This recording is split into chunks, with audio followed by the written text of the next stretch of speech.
Bonjour à tous et bienvenue dans cette nouvelle vidéo dans laquelle je vais vous montrer une méthode d'enlèvement de la rouille chimique. Contrairement à la méthode physique qui pourrait être du papier à poncer ou par exemple une brosse métallique, qu'elle soit mise sur une perceuse ou alors une disqueuse ou alors même une brosse manuelle, dans cette vidéo il sera sujet de la méthode chimique. La méthode que je vais donc vous montrer sera la méthode avec l'acide hydrochlorique, donc HCl, que vous pouvez acheter dans n'importe quel grand magasin de bricolage pour un prix très compétitif. Moi, je crois que je l'avais payé aux alentours de 14 euros pour un bidon de 5 litres qui, il faut le dire, dure très longtemps. Pourquoi choisir cette méthode-là plutôt que la méthode manuelle lorsque vous avez beaucoup de dérouillage ou alors que vous avez des pièces très petites ou difficiles d'accès, il n'est pas toujours possible de les atteindre par les moyens physiques. Vous êtes donc obligé d'utiliser une des deux méthodes si vous voulez bien sûr vous débarrasser de toute la rouille. Donc il y a la méthode de l'électrolyse et il y a la méthode de l'acide. Les deux ont leurs avantages et inconvénients. Ici, il sera sujet de la méthode acide, mais je vais rapidement essayer de vous présenter l'autre méthode. L'électrolyse se base donc sur un courant électrique qui parcourt la pièce et qui enlève la rouille progressivement. Cette méthode est cependant très lente, contrairement à la méthode acide, sauf qu'elle présente l'inconvénient qu'elle commencera à attaquer le métal vierge. Enfin, par vierge, j'entends pas rouillé. Cette méthode est donc un petit peu plus dangereuse si l'on veut. On ne peut pas juste le laisser faire pendant je ne sais pas combien d'heures, puisque les pièces vont disparaître ou alors elles vont être très très abîmées à la fin. Donc il faut surveiller les pièces que l'on met dans l'acide. Sans tarder, je vais vous laisser avec la vidéo, comme ça vous voyez par vous-même tout le procédé ainsi que les précautions à prendre. Pour commencer, on va faire la liste des ingrédients nécessaires. Bien évidemment, il y a l'acide hydrochlorique, une protection pour les voies respiratoires, une protection pour la peau, donc ici c'est des gants avec une protection chimique durable. Moi j'ai choisi des bocaux en verre, mais vous pouvez en prendre en plastique, mais il faut que le plastique soit bien résistant, et un grand seau d'eau. Voici donc une sélection de visseries du moteur de la Fiat. Je voulais que les vis aient un aspect un petit peu plus agréable à voir une fois qu'on ouvre le capot. J'ai donc décidé d'utiliser cette méthode-là pour les dérouiller. Donc comme vous pouvez le voir, il n'y a pas énormément de rouille, mais l'aspect est quand même bien rouillé. Les pièces ont un certain âge. Il faut bien se protéger avant de commencer à manipuler avec l'acide. Ici j'ai donc mis le respirateur et les gants. Normalement il est recommandé d'utiliser des lunettes également, mais comme je travaille avec de très faibles quantités d'acide et que je n'allais pas en utiliser en vaporisant pour le moment, je n'ai pas pris de protection visuelle, mais je vous recommande d'en prendre.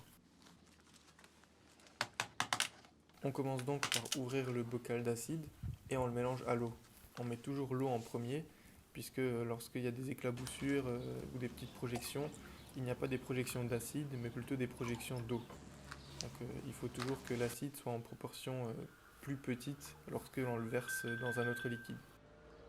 Il faut ensuite le mélanger pour qu'il soit bien uniforme. Voici encore une fois les pièces les plus rouillées. Je ne vous montre pas des petites pièces qui seraient que très peu rouillées pour vous dire oui, c'est une méthode infaillible qui marche à tous les coups. Il y a des pièces qui n'ont pas dérouillé entièrement, mais bon, je ne vais pas trop m'avancer, vous le verrez par la suite dans la vidéo. Cette méthode marche plus longtemps vous la laissez, plus longtemps les pièces vont dérouiller. Je commence ensuite par préparer une autre solution, donc c'est la solution basique. Donc on a un acide et une base. La base nous servira pour les pièces, pour par la suite les plonger dedans pour neutraliser tout l'acide résiduel sur la visserie.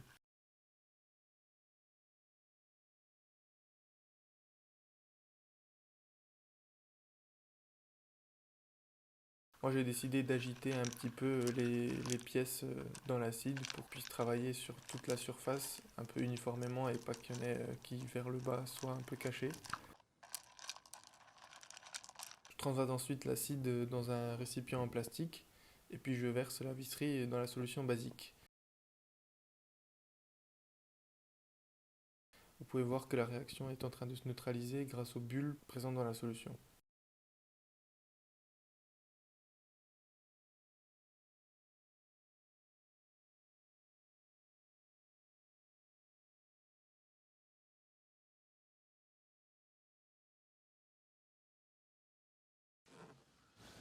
Là, vous pouvez entendre le bruit lorsque j'ai versé la solution basique dans l'acide. Donc c'est le bruit des bulles lorsque l'hydrogène se crée donc, au cours de ce processus de neutralisation. Je verse ensuite de l'eau pour vraiment neutraliser toutes les dernières traces. Et voici la visserie après la première passe. Un autre inconvénient de cette méthode est que tout de suite après avoir dérouillé les pièces, il faut les traiter. Suivant ce que vous voulez faire et ce que vous traitez comme pièces, il faut soit les peindre, soit les lubrifier, soit leur faire subir une autre transformation physique ou chimique pour qu'elles ne rouillent pas à nouveau, puisqu'elles vont commencer à oxyder immédiatement à la rencontre de l'air.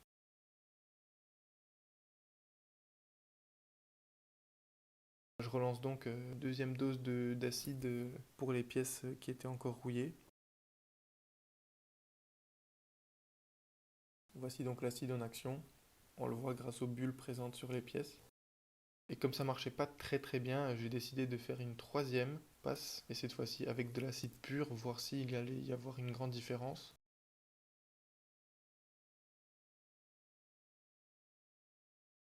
Comme vous pouvez le voir, il n'y a pas énormément de différence, même si je dois dire que sur les pièces très rouillées comme ça, je m'attendais pas à ce que ça marche beaucoup mieux. Ça a tout de même très bien marché.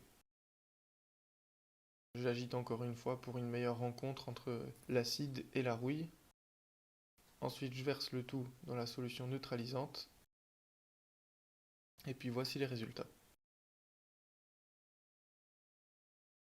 Je trouve personnellement que les pièces ont tout de même été plutôt bien dérouillées et que l'on peut dire que cette méthode marche.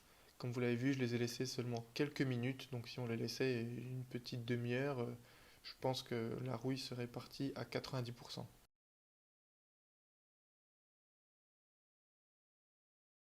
Je voulais ensuite dérouiller d'autres pièces, mais je voulais également vous mettre en garde sur une chose. Souvent les pièces sont très sales et donc celles-ci peuvent contaminer la solution et donc elle ne marchera pas de façon aussi efficace qu'elle le devrait. Et puis en les nettoyant, bah, il y en a où je m'étais rendu compte qu'il n'y avait même pas besoin de les dérouiller en fait, puisque bah, elles étaient tout simplement juste sales.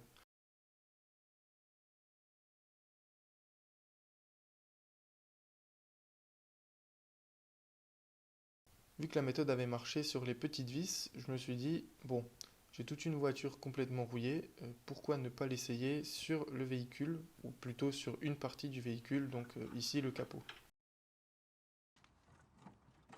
Pour ce faire, je l'ai d'abord démonté pour n'avoir qu'une seule pièce et pour pas avoir des coulures incontrôlables, dans le sens où je pourrais pas forcément aller les essuyer ou neutraliser dans les cavités de la voiture.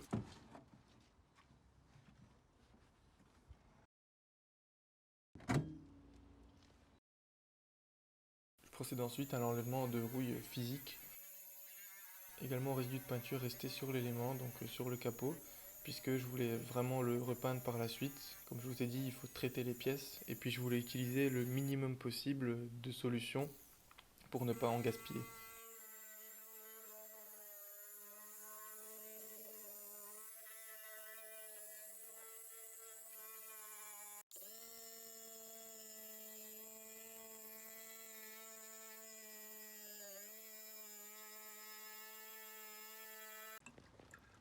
Donc une fois toute la peinture et toute la rouille superficielle enlevée, je procède donc à la pulvérisation, cette fois-ci avec les protections adaptées, sur tout le capot. Et comme vous pouvez le voir, la solution devient rapidement jaune. C'est l'acide qui est en train de dissoudre la rouille.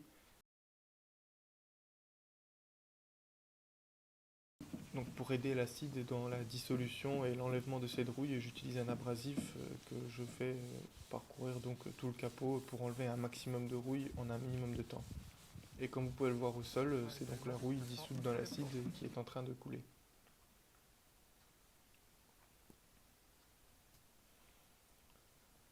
Il y a également une autre chose, c'est que normalement, d'après ce que j'ai pu voir dans toutes les autres vidéos, et j'y crois plutôt bien, il ne faut pas laisser l'acide s'évaporer sur la pièce, puisque cela pourrait causer des dommages irréversibles ou alors laisser des traces qui pourraient être difficiles à enlever.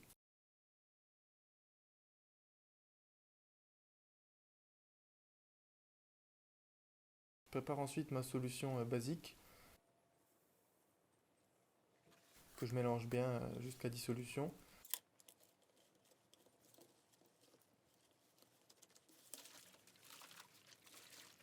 Et puis ensuite, encore une fois, éviter de gaspiller trop de solution. J'essuie tout d'abord le surplus d'acide sur la pièce. Voilà, mon pchit s'est cassé, je sais pas, il voulait pas marcher. Donc j'ai juste versé peu de façon libre la solution. Et puis je procède à un nettoyage avec l'eau à la fin pour éliminer toute trace et tout résidu présent sur la pièce.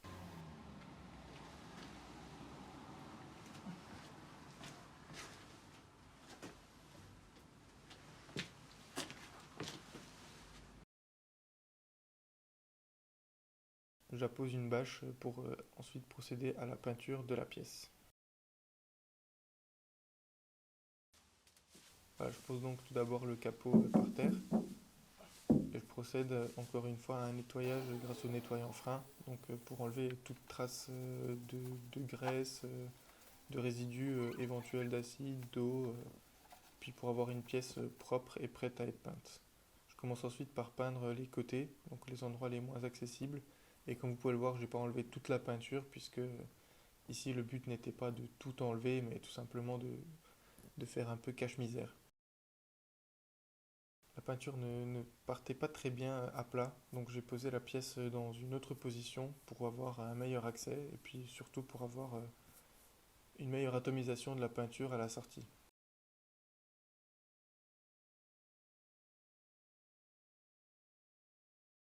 J'ensuite à poser, je crois, 4 couches de peinture.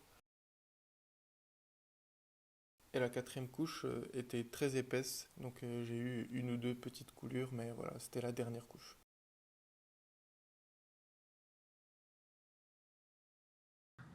Et voici donc le résultat. Donc, comme vous pouvez le voir, c'est vraiment la perfection. Ça se fait tout seul. Bien évidemment, c'est une blague. On est loin de la perfection. Cependant, vous vous posez sûrement la question de pourquoi j'ai fait ça du coup. Alors, comme vous vous en êtes sûrement rendu compte, la voiture est presque entièrement rouillée. Donc, c'est simplement pour arrêter la rouille et pour traiter un minimum la surface avant d'avoir l'accès et la possibilité de faire la peinture et bien sûr toutes les corrections de toute la carrosserie puisque elle est quand même pas mal poquée, elle était stockée sous un arbre. Mais j'ai l'impression que avant même d'être stockée, il y a eu pas mal de petits accrochages avec ce véhicule. Donc si j'ai fait ça, c'est simplement pour arrêter la rouille en fait. Voilà, il n'y a pas d'autre raison.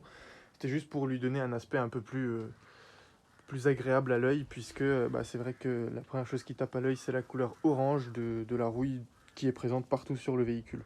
Donc surtout que j'envisage de passer le CT avec, ce serait quand même un petit peu mieux qu'elle ait un peu une gueule plus agréable à regarder et qu'elle ne crie pas de loin.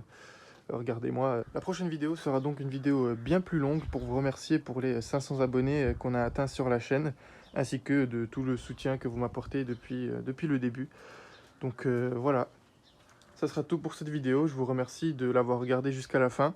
J'espère que ça donnera envie à certains de se lancer dans la réflexion de leurs éléments rouillés, si je puis dire ça comme ça, ou alors qui pourra vous aider, ou alors vous donner une piste pour dérouiller certaines pièces que vous pourriez avoir. Pas forcément que des pièces automobiles. Voilà, je vous remercie donc d'avoir regardé cette vidéo encore une fois, et puis je vous dis à la prochaine. Salut!